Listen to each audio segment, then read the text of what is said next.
রে, কাজ কত দূর আর কতক্ষণ লাগবে? এই তো হয়ে গেছে, আর একটু আছে।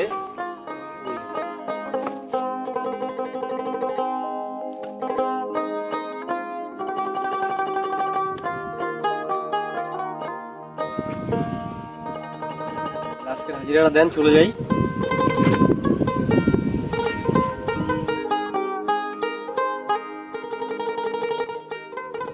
ঠিক আছে, যাও তাইলে। ঠিক আছে।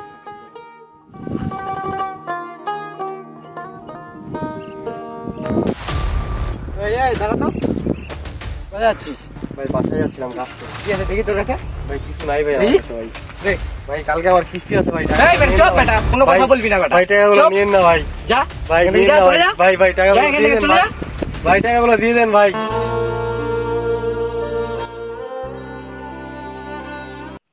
কি বন্ধু, কি অবস্থা?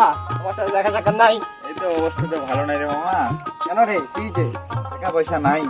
কি তো বলিস? দেখি ভেষভূষ চেঞ্জ হয়ে যাচ্ছে, নতুন নতুন কাপড় চোপড় পরতেছিস। তুই তো জানিস আমার বহুত বিজনেস দেখতে দেখতে মনে কর যে বেহাল অবস্থা আমার।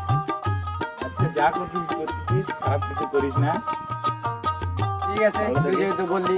আচ্ছা মামা থাক, আমার তো একটা কল আসছে, আমি চলে গেলাম, পরে দেখা হবে তোর ঠিক সাথে। আছে, যা।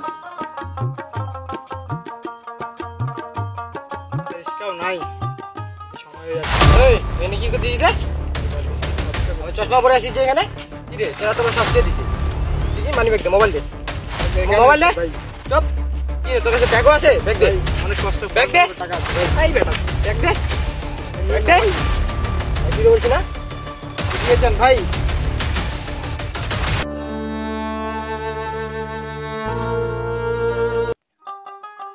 কি বন্ধু, কি অবস্থা? ভালো, তোর কি অবস্থা? এই তো আলহামদুলিল্লাহ। দেখছিস মামা, আজকে তো বড় একটা দান মারছি। কি করতেছিস তুই?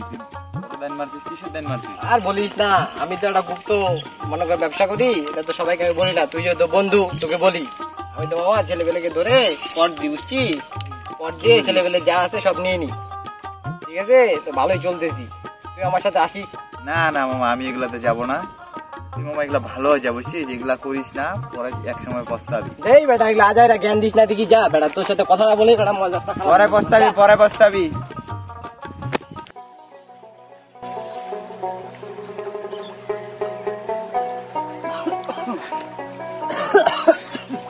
চাচা কি যে ওরা চাচা বলো, কি যে মোর তো সমস্যা মানে কি হয়েছে? ক্যান্সার ধরা পড়ছে। ও ক্যান্সার ধরা হয়েছে, তো ডাক্তার দেখাননি? ডাক্তার কেন করে দেখা, মোর ছোঁয়াটা তো বাড়িতেই থাকে না। তোমার ছোটটা কি করে বেড়াচ্ছে? কি যে করে বেড়াচ্ছে বুঝতে কোনো খবরে পাও না। ওই যে আসে সকালত আইতে আইত আচ্ছা, তো ডাক্তার দেখান, মুই তোমার বেটা বুঝাই কয়ে দিন, তোমার বেটা তোমার নিয়ে যাবে ডাক্তার কাছে, ঠিক আছে? আচ্ছা আচ্ছা আচ্ছা, থাকেন। আচ্ছা।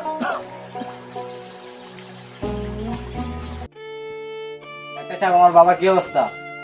আপনার বাবা তো ক্যান্সার ধরা পড়ছে, বুঝছেন? আপনার বাবা একদম লাস্ট স্টেজে আছে, তার হাতে বেশি সময় নাই, 72 ঘন্টা সময় আছে। এর মধ্যে আপনার বাবার মনের যে শেষ ইচ্ছা আছে এগুলো পূরণ করেন। ঠিক আছে, আমি চলে গেলাম। বা তুই তুমি ভালো থাকিস, আমি তো তা কিছু করিবার নেই। তুই তো অনেক নানান ধরনের খারাপ কাজ করে বেড়াইছো, তুই মোক মাফ করে দিস। মাপ তো করিম রে বাউ, তুই মোর ছুয়া, মুই চাও তুই সবসময় ভালো থাক, ভালো কিছু কর। এটা মুই চাও তুই অন্য উল্টা পাল্টা কোনো কাজ করিস না, সবসময় সৎ পথে থাকিব, ভালো কিছু করব, তাহলে মুই মরে হেলেও শান্তি পাব।